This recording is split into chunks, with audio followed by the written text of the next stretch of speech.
Perkembangan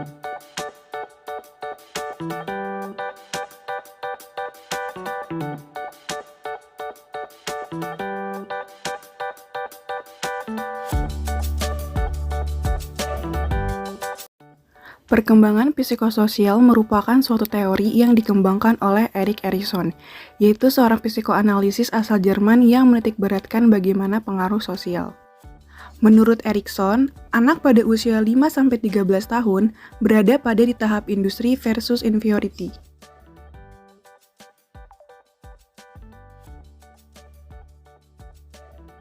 Pada masa ini, anak pertama kalinya berinteraksi dengan lingkungan di luar keluarganya.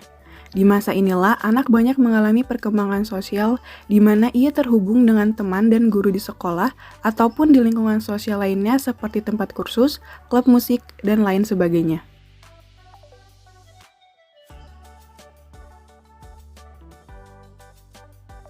Pada masa ini, anak mulai belajar melakukan kerjasama, keterampilan, serta aktivitas-aktivitas lainnya yang dinilai oleh masyarakat.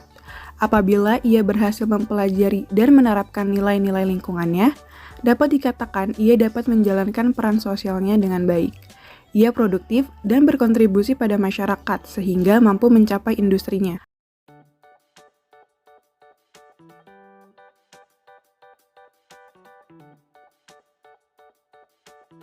Namun apabila ia gagal, maka perasaan inferior yang akan mendominasi perkembangan ego mereka. Ia akan memiliki self-esteem yang rendah dan merasa tidak berguna bagi masyarakat.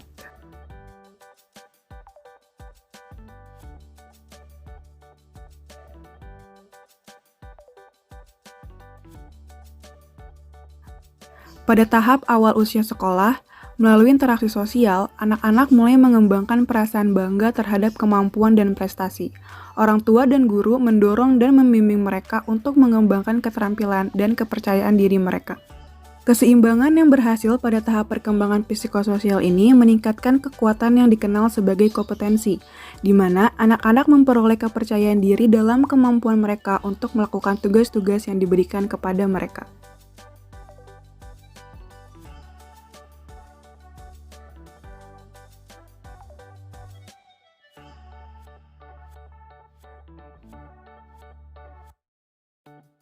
Krisis utama pada fase ini adalah rasa percaya diri versus rendah diri, terutama ketika berada dalam kelompok sebaya.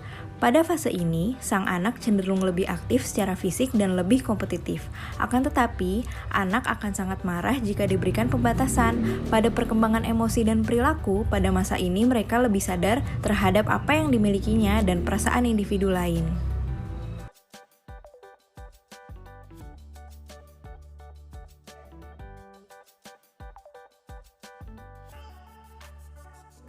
Perkembangan emosi di usia 6 tahun. Pada usia ini, anak menjadi lebih peka terhadap emosi atau perasaan, baik perasaan sendiri maupun perasaan orang lain.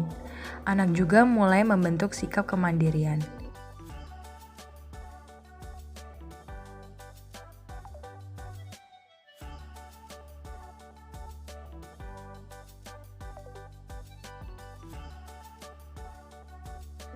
Perkembangan sosial usia 6 tahun. Sebagai bentuk perkembangan sosial di tahap awal, anak usia ini mulai senang berbagi. Contohnya berbagi makanan, mainan, atau benda-benda lainnya. Anak menyukai permainan yang melibatkan imajinasi dan fantasi.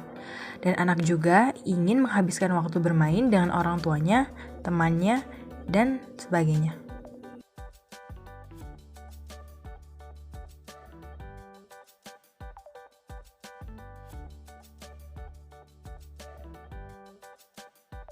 Perkembangan emosi usia 7 tahun.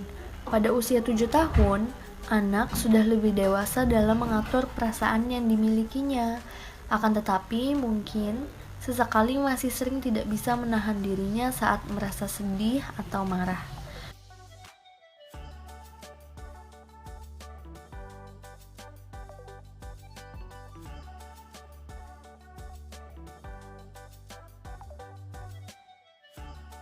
Di umur segini, anak mulai lebih peduli terhadap apa yang dipikirkan oleh orang lain. Dan juga, anak sudah mulai membentuk kedekatan dengan orang dewasa lainnya yang bukan orang tuanya. Contohnya, guru, kerabat, atau teman.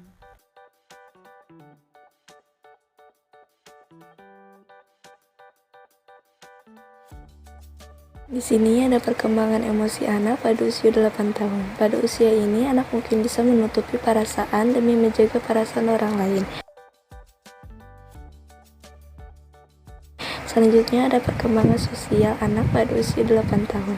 Pada usia ini, perkembangan anak sudah semakin terlihat, mulai berani beradaptasi dengan jauh lebih baik.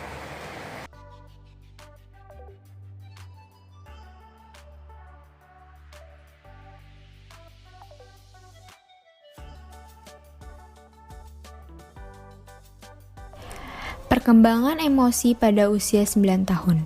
Anak usia 9 tahun akan mengalami perkembangan emosi berupa yang pertama, anak mulai melakukan segala sesuatu dengan caranya sendiri. Yang kedua, anak mulai menunjukkan sikap-sikap yang kurang sopan jika suatu hal terjadi yang tidak sesuai dengan diharapkannya. Yang ketiga, anak mulai sering mengalami perubahan suasana hati dalam waktu yang begitu cepat.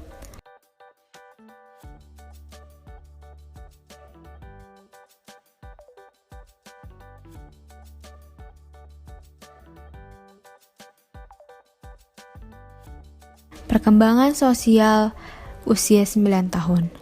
Usia ini anak mulai menikmati waktu bersama dengan temannya dengan cara yang berbeda. Contohnya, anak laki-laki cenderung lebih suka menghabiskan waktu bermain dengan hal-hal yang melibatkan fisik. Sedangkan anak perempuan menyukai permainan rumah-rumahan dan sejenisnya.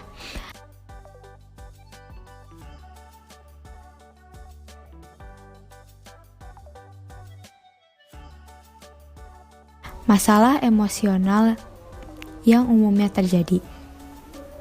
Gangguan tingkah laku yang mengganggu. Yang kedua, fobia sekolah dan gangguan kecemasan. Memiliki ketakutan ketika pergi ke sekolah yang mungkin bentuk gangguan kecemasan atau fobia sosial. Yang ketiga, depresi masa anak.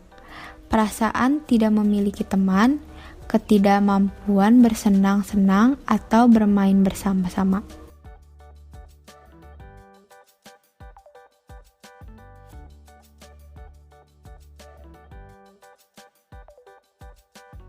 Disruptive conduct disorder, anxiety atau gangguan mood. Gangguan ini dapat mengarah pada terjadinya antisocial personality disorder.